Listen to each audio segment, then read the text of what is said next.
48 గంటల ముందు స్థానికేతరులు ఖాళీ చేసి వెళ్ళాలి. నాకు తెలిసిన నాయక్ గారు ఒకరు, ఇంకో 2 ఎమ్మెల్యేలు, మా బట్టి విక్రమార్క కన్నా అందరూ అక్కడే ఉన్నారు.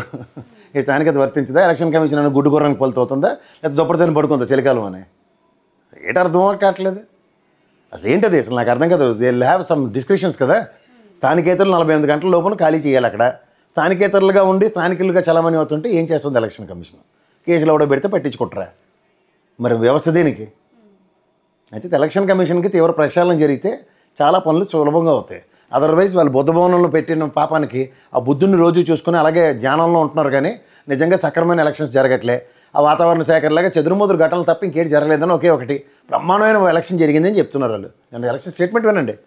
ప్రశాంతంగా జరిగిన తెలంగాణ ఎలక్షన్ అని చెప్పారు. మీరేమో సునీతమ్మను, అనిల్ యాదవ్, నవీన్ యాదవ్ బుర్రల బాలు కొట్టుకున్నంత పని అయింది అక్కడ. ఆ పోలీసులే పాపం గలాబాలు ఇప్పించారు. మరి అంత తీవ్రత ఉన్నప్పుడు చెదురుమదురు ఘటనలను కూడా చెప్పకుండా చాలా ప్రశాంతమైన వాతావరణంలో, సూర్యోద్భవ వాతావరణంలో పార్టీలు అందరూ సెకండ్లు ఇచ్చుకున్న ఎలక్షన్ చేశారని చెప్పారు.